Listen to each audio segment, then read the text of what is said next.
What's up, ATL? You back in the studio with Al, the GM, David, the Captain. David, the Captain is remote tonight. He had other venues and other obligations, but we have him on the line to talk about the game tonight.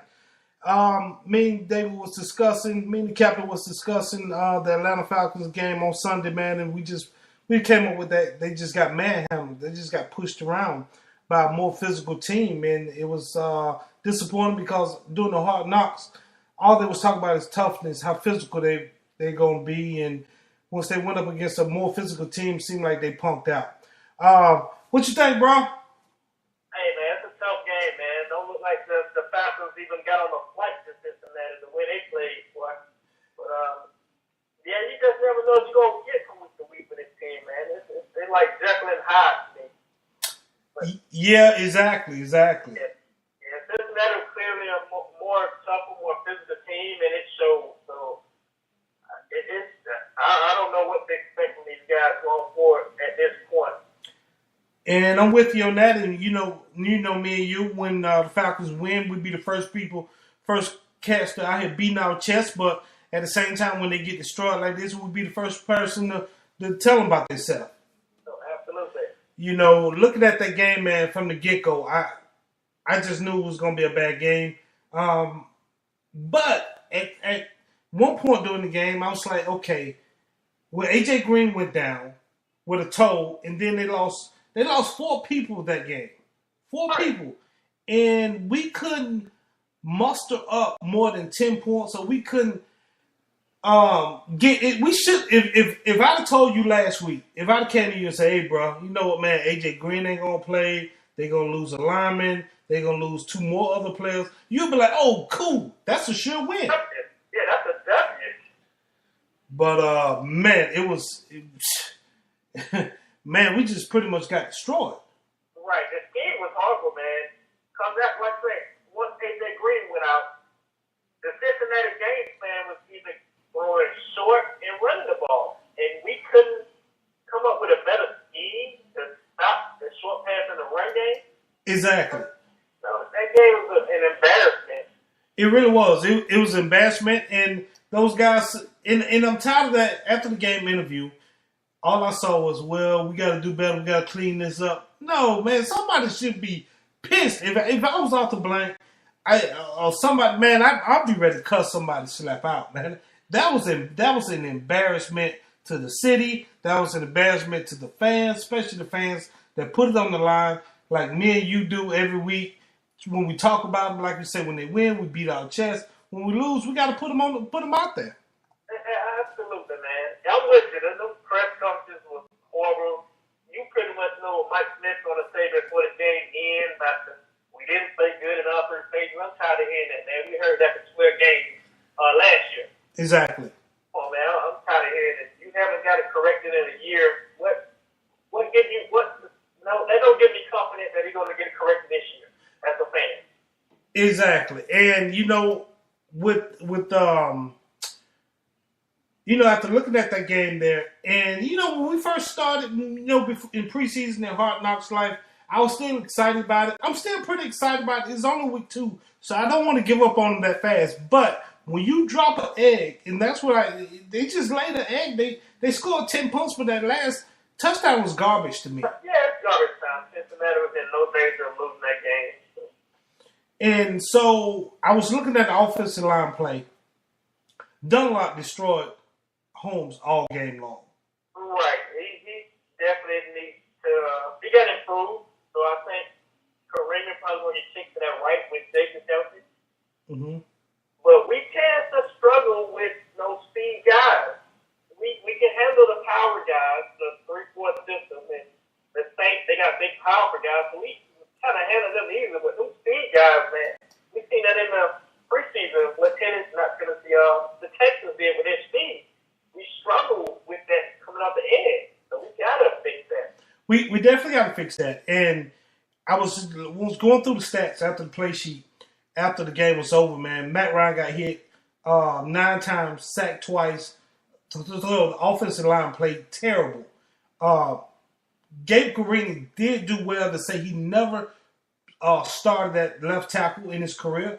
he did okay. You know what I mean? I think he gave up one sack, but hey, for a man to not even start a left tackle ever to give up one sack in a game like that, I still got to give him a passing grade. Right. But Lamar Holmes got beat all game long. All game long, man. He didn't stand a chance over there. And then once he started getting beat, getting pressure, Matt got the happy feet. He had the deer in the headlights look during the whole game. Once that first or second time he got rushed and he saw his line wasn't going home, he just started throwing it. He looked like he panicked.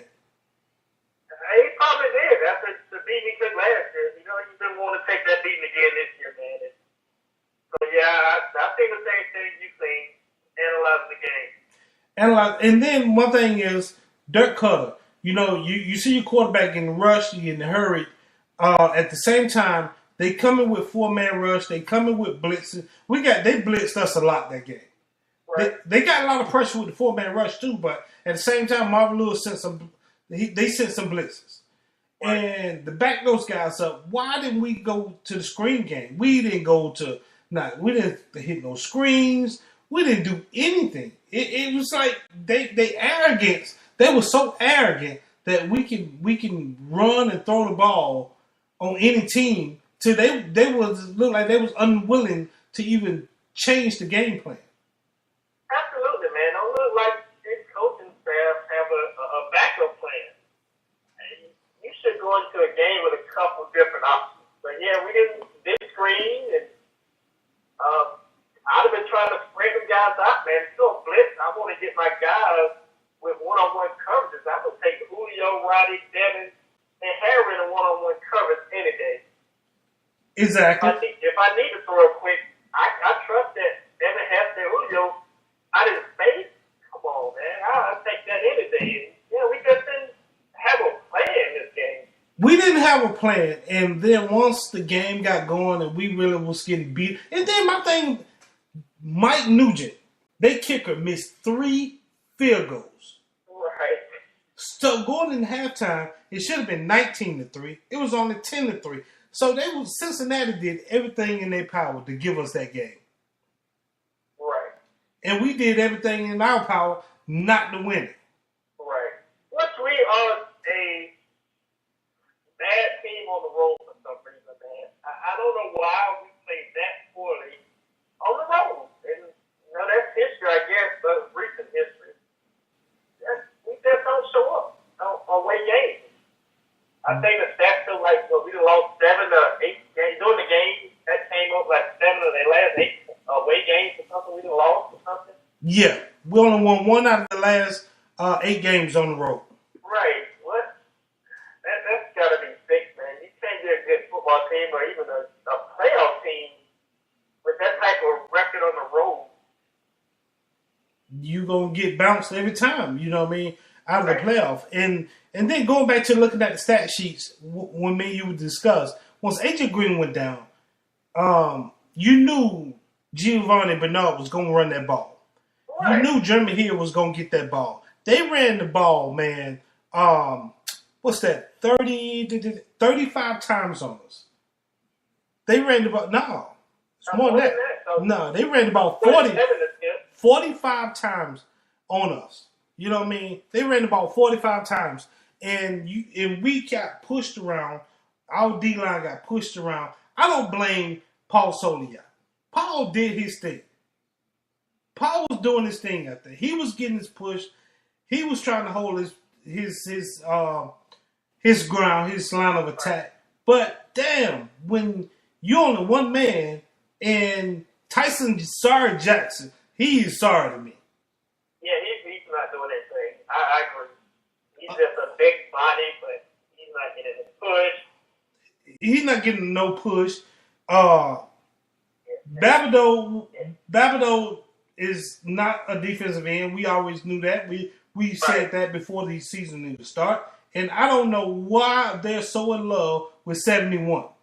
I don't know. At this point, I agree with you, man. I would be more willing to throw Babineaux back in his DT spot and go with our rush end of an OC and a basketball at this point. So we're not stopping the run. we're not stopping run. And then my thing is, in 2 games we have 0 sacks. We're the only team in the NFL that have 0 sacks. Andy Dalton, who's not an elite or a premier, even a second tier quarterback to me. He might be a 3rd tier quarterback to me. We made him look good standing back there. Yeah, he had all day, man. And he was overthrowing. Looks like I seen like a tip that wolf because he was camping out, just relaxing. Exactly. And I'm like, come on now, guys, we got to do something better than that. Can we get off the field? Can we just do something? But those guys, to me, they didn't want it. And by the second quarter, well, I ain't gonna say the second quarter. By the time they realized that that team was much more physical than them, looked like the Falcons quit. Right. Looked like they quit. And they did. And the offense, the offense bailed the defense out last game against New Orleans. Man, the defense I don't know, we don't have the personnel, but we don't. Our front 7 on defense, there's no one there. There's no playmakers. I agree, man. And y'all kind of brought up, you kind of brought up in previous shows that our linebackers are weak, and I absolutely seen that. I was trying to give them the benefit of the doubt, but yeah, them boys are pretty horrible. They're tacklers, but they didn't do a good job in tackling. They got a lot of tackles, but they didn't make the impact for these, and we got to do something at that linebacker position, man. It's not working. It's not working. It's not working at all. And until they go out there and get. And my thing is, the linebackers. Okay, you saw Paul Warlow and Japu Bartu. Those guys are not starters. Okay, so why don't we go and? It was 400 guys cut at the training camp. I know it's better linebackers out there than the ones we have on this team. Yeah, I think the coaching staff and the Metro, man, are very stubborn. And they don't want to go get a guy and basically admit that they made mistakes. Mm-hmm. So I think those guys are stubborn and they're going to stick with who they got at this point. But it's not going to work, man. And what going to get them, and they stubbornness, going to get this whole coaching staff cleaned out at the end of the season. Which is fine with me. Hey, that's fine with me too, man. Cause, yeah, we got to get tougher. And Mike Smith, the personality, we done spoke on this several times on the show, that he's a soft guy. Yeah, he's definitely a soft guy. And my thing is this. Okay, we don't have a pass rusher. Right. Evidently, they see Corey Bierman is not a true pass rusher. Why is he still starting? I don't know. They're in love with him for some reason. But you got guys on the street right now. Even though he tore his Achilles, but Will Smith from the Saints, from the ex-Saint, Will Smith, he can get you something. Yeah, it's probably get better than what we get now. He can get. I'm sure he can get better than what we get now. You know what I mean? He's on the street. We could go see what he got. We need help on defense. We definitely need help on defense. The offense is stacked, but once Matt get flooded back there, he's not gonna do anything. Once he start getting hit, Matt is done for the day. Right. Yeah, we gotta do something, man. We gotta make some changes somewhere. What we got on the product we got on the field right now looks good on paper, but the air is not getting done on this field week in and week out. Exactly. So far. So we got an early game coming up, so we'll see how they bounce back. But the only positive I can take from this is we lost to an AFC team with it's not an NFC team, not a division team, so it count a little less. That's the only positive I can take from this whole series. Yeah, we got manhandled, man, and like I put it there on Facebook. The only bright spot about the Falcons losing on Sunday was the Saints and Detroit Lions lost also. You know what I mean? That was a bright spot. So, but yeah, man, we definitely got manhandled. Our receivers got beat up. Receivers didn't truly get no separation from these guys, and that's what I didn't understand. But the receivers didn't get no separation because Matt didn't have time to sit back there and throw that thing either. Oh, right. Yeah, we should have done something, man. Change protection. Like say, Leon Hall, he's coming off the Achilles injury. I would have kept his Achilles injury out as a cornerback. I was going to see if he helped me. And yeah, we just didn't give Matt enough time and for the receivers to get that separation either. Exactly. And my thing is, if these guys coming with that much rush, let's start handing that thing off to Antoine Smith on a draw play. Right. Let these guys run up the field and let Antoine with the speed try to. So we need to do something to slow these guys, slow Cincinnati defense up, and we didn't do anything. No game plan on this one. So I have no idea what the coaching staff was doing this week in preparation. But And that is the same team. Cincinnati Bengals is the same team in 2013 that labeled the Falcons soft. Right. They labeled you soft, and you went up there and proved them right. I'm like, what the? If I'm the coach or the owner, I'm playing that. I got that all over the walls. I got that playing on the intercom during the week. I want to be in their psyche that this is the team that we finna face that call you soft. Right. Evidently, they seen something. So the Falcons played soft, and they got punched in the mouth and bullied and manhandled like we've been saying so far. So, but on to we're gonna have to chalk that one up. I get a coaching staff an F that game. I give Matt Ryan a D that game. I get an offensive line an F that game. I give our defense a whole F that game. The only bright spot is special teams with Devin Hester averaging almost 30 yards a kickoff. I give Devin Hester and the special team a B. That was the only bright spot in my book. I think I can agree with that, man. I might give the whole team besides the special team an F. Matt probably got an F too for me. Yeah. He got the ability to change plays back there. He's inaudible. And he didn't. So, Falcon fan, and once again, man, I definitely want to send another shout out to Big Swole, man. He's an avid listener, he constantly supporting us. So appreciate the love, Big Swole 6300. But moving on to Thursday game, I tell you what, before we get to the Tampa Bay Atlanta Falcons game, let's touch on a little other NFL news. What do you think Washington Redskins finna do now that since RG3 is hurt again and Kirk Cousins came in and won that game in big time fashion? Hey, you gotta give Kirk Cousins a chance to get that number one position, man. I think he earned it. Mm-hmm. I don't know if RG3 gonna be how his health going forward is. This is second year. Looks like he's out the rest of the season with a dislocated ankle. Mm-hmm. So if I'm the GM of Washington Redskins, I think Kirk Cousins is my guy going forward, man. That's my opinion. And you know what? And I'm with you on that. I think Kirk Cousins is going forward, and RG3 I think is in a contract year. I think either this year or next year is his contract is up, and then I think with 2 knee injuries and an ankle injury, I think I let him walk. Yeah, it's time to go, man. I know he made the playoff one year, but Kirk Cousins is doing his thing when he get his opportunity. Mm-hmm.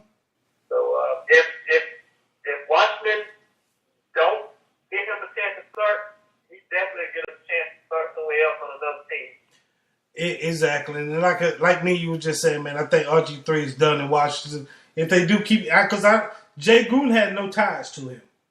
Right, absolutely. In his first year, he's probably one of the best players to get him a chance to win. So you know what I mean. So RG3, good luck, but hey, man, I was never a fan of his anyway. I just think the kid is a little too arrogant for me. But hey, to each his own. Let's move on to Adrian Peterson, man. Adrian Peterson being indicted for child abuse of his son. I did see some of the pictures. I saw some of the pictures of the spanking that he gave his son with a switch, the 14 lashes. some of the skin was broke. Did you get a chance to see some of the pictures this week? I did not see the pictures, but no, I kind of heard about it. But that's discipline, man. Growing up, we done got a lot worse, though. But I know times are changing. Times are changing. I think we are becoming, as a society, intolerable in certain situations when it comes to discipline, and too tolerable in other situations when it comes to marriages and letting the kids do anything they want to do.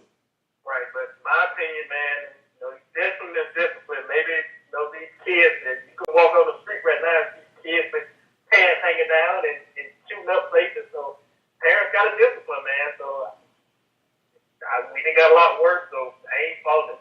Yeah, we definitely got a lot worse. Me and you grew up in the same households, so we definitely seen a lot worse than what this kid got. However, I understand where the media coming from.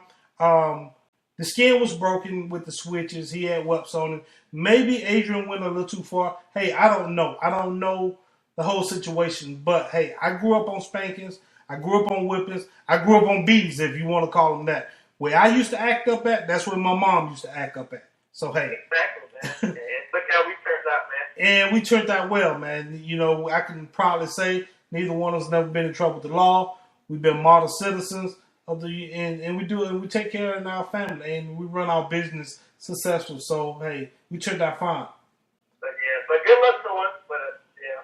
But I'm with you on that. Good luck, and I hope due process pan out for him. And like I say, if he went overboard, I hope he make the corrections, because that is your child. But at the same time, the Bible even says spare the rod, spoil the child.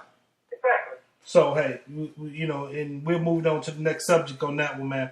The Ray Rice saga. They brought that up last week, and they constantly playing it. Do you think the NFL is well, it's not the NFL. The media is because they talk about it every day. Do you think they're going overboard with it? Yeah, I do. Yeah, and I was saying that because I was talking with my wife today, and I'm like, hey, I never hit a woman, I never would put my hands on a woman, but and me, you talked before, everybody should keep their hands to themselves. I'm a big believer that nobody had a right to hit anybody. Right. But if she can forgive him, who am I to judge him or condemn him? Right. Right. And let me ask your opinion on this, man. Yeah. The NFL, do you think they seen that before last week, that tape? Yes, they did. I agree.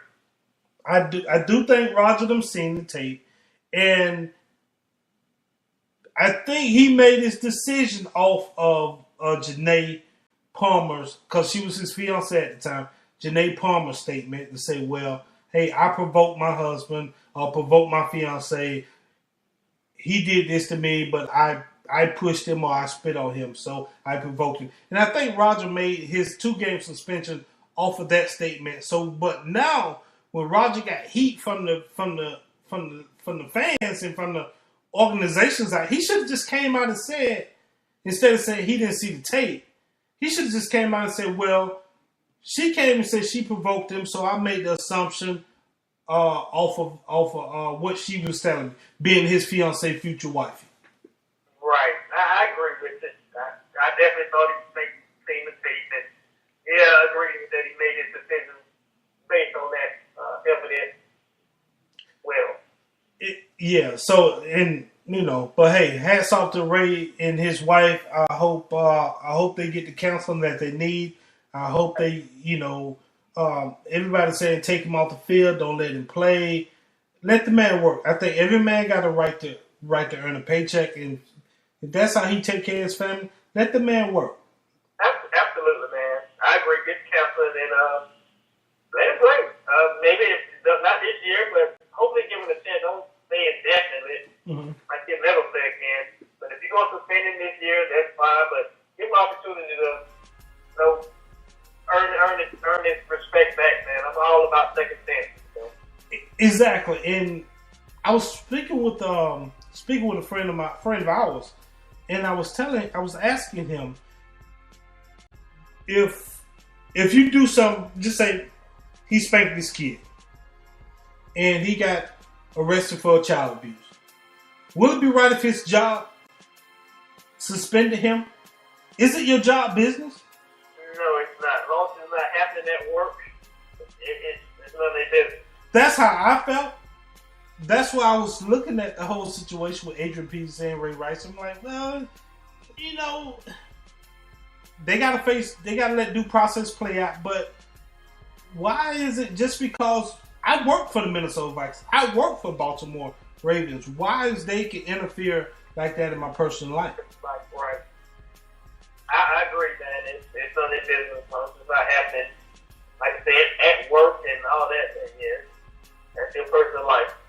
Exactly. If you're not trying to help me, why take my money away or take what how I make a living away? So I know some people are gonna be upset with that, but hey, that's how I feel. That's my personal opinion. If you don't agree with me, feel free to email us at 365filmworks@gmail.com and let us know that you don't agree with us. And hey, it's a free country, so we open to all feedback. Yeah, well, moving on to Thursday, man. What's your opinion on this Thursday game? Hey, man, like I said, this is a definitely high team, but I think they will bounce back. We always play division games tough. We do show up the fight for those games, and we at home, so I look forward to bounce back and get a W. I think Madden played well, the offensive line played well. Look like Jay gonna be back in the game as well at left tackle, so I think we're gonna bounce back and gonna get the W. Tampa Bay have a worse offensive line than us, so we should do well against Tampa Bay. However, they are physical up front on defense. They are, but we know they're probably going to play that Tampa 2 style that Loving likes, so we should have some opportunities. And they also I'm sure they're going to watch their Cincinnati Bengals tape and see what Cincinnati was doing to us to get us out of our game plan. Right. But we are at home, and we tend to play better at home. And hey, we are Rise Up Nation, so we definitely gonna be supporting our birds. Absolutely, man. We die hard, so like I say, we talk about them, but we die hard, and it's gonna remain that way. So, you got any prediction on that game?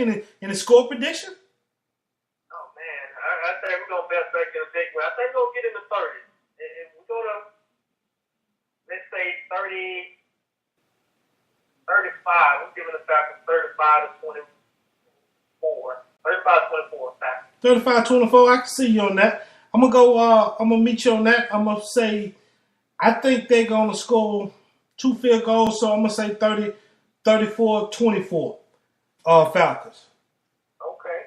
But hopefully Rise Up Nation and we should pull that one out. Hey, since we got about 10 more minutes in this segment, what you think about the UGA game on Saturday, man?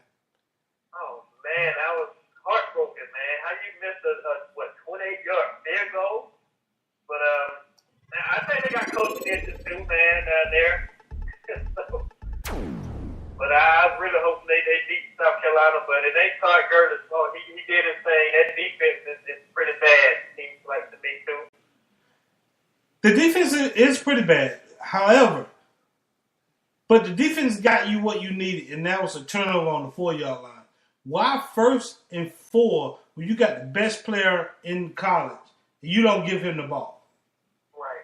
Todd Gurley did his thing, man. I'm not really sold on Hudson Mason. Mm-hmm. I noticed his first year and last year, I believe, as well. So I'm not sold on it, but yeah, I'm with you. You got Todd Gurley. Give him the ball. Feed him. I'd have gave Todd Gurley the ball all 4 times if I needed to.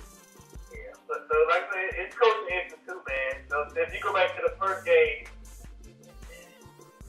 week 1, they only gave him the ball 4 times in the first half. So they did. It's some coaching issues there with Mike Bobo and the offensive coordinator and Rick. I don't know what they're doing half the time. But.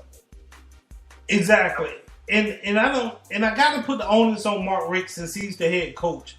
You remember in the 90s before Mark Richt came to Georgia, when he was with Florida State with Bobby Bowden, Mark Richt was running the score up on you. He was the offensive coordinator for Florida State. Right. He would run the score up on you, but he would not run the score up on anybody since he's been head coach. And why you got the L, man. You gotta take care of business, man, when you can. And you know, and then I look on the other side of looking at the old ball coach who said in previous years that he hated Georgia. Spurrier said he hated Georgia. Right. And so once again, every time I got ready to play Carolina, I have that posted up all over the dorms, all over the gym. Yeah, but we kind of got that personality too. Like we talked about Mike Smith, he's very reserved and laid back and don't want that, I guess, negative attention of running up the score and having to answer those questions in the media. But it is what it is, man. You get paid to go out and win games, and that's what you got to do. No matter how you do it, if it's by 3 or 33, you got to take care of business. Yeah, you got to take care of business. I think, me and my wife was talking on Saturday. It's hard to be a Georgia fan, man. It's hard to be a Georgia fan. The Braves ain't. I told the wife, I said, hey man, I root for Georgia. I'm rooting for Georgia Southern. I'm rooting for anybody who can bring a championship to Georgia right now. I'm with you. I'm like the Braves, the Hawks, the Falcons, Georgia Tech, Georgia Bulldogs. Nobody winning, man. Right, and we started for that championship, man. Whoever bring us one here gonna be the king of the city. Gonna be the king of the city, man. You know what I mean? So yeah. So I was joking with her with that, man. I'm just looking for a championship. But before I let you go, Captain, let me get your opinion on the Danny Ferry and the Atlanta Hawks situation. Oh man, you gotta let it go, man. I think you gotta get rid of that conversation, the email, and that's a racial situation, man. It's time to move on from him too, as well as the GM who already planned on selling majority of his stake in the team. So I think you gotta let them both go and start new, man. You can't tolerate that. You can't have that. The NBA stepped in when the Clippers were having issues. I think they need to do it again at this point. Exactly. And Danny Ferry tried to act like he was reading on that. If you're reading, those are your notes you put down. Right. So you wrote that down.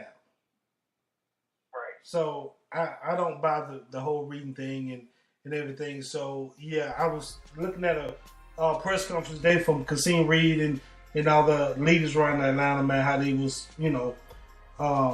talking about the Danny Ferry situation, and it seemed like Dominique trying to put his hat. I don't know how much money Nick got, but it seemed like Nick trying to put his hat in buying some of the majority owners' stock. Yeah, I don't know how much money he got either, but that might be a good look if he can get the majority. But like I say, it's gonna take some money. It takes some money, but I think that'll bring a lot of athletes. If Dominique become the owner, I think that'll bring some of the athletes. So the big names. Big names here, because Carmelo Anthony said that that's why Atlanta can't bring nobody to the city. I don't know, man. That'd be nice to get some big name talent here. But we had money in the past 2 years. There's nobody wanted to come play in Atlanta. So something got to change, man. That might be a good look if Lee can't get in the front office up there with majority ownership. Yeah, that's true. So, man, hey, man, it's been good talking to you, Captain, man. I know you had other obligations, but I appreciate you calling in and still getting the show done. Absolutely, man. We gotta get it done for our fans, man. We gotta stay consistent with this thing and keep everybody rising up. Again, we're gonna have to challenge the Atlanta Falcons players to rise up this week on the Thursday against Tampa and bring a W back. And bring a W back, man. Hey, Captain, man. Good talking to you, man. And I look forward to getting you back. We'll be back in the studio hopefully this Sunday. Right, absolutely, man. All right, take care. All right, see ya. Hey, everybody, man. Hey, that was Captain on the phone with us. It was good talking with him, good getting the show back on the road. we're going to close out with that. It's been good, ATL, man. Appreciate y'all support. Thanks for showing us love. And y'all have a good night.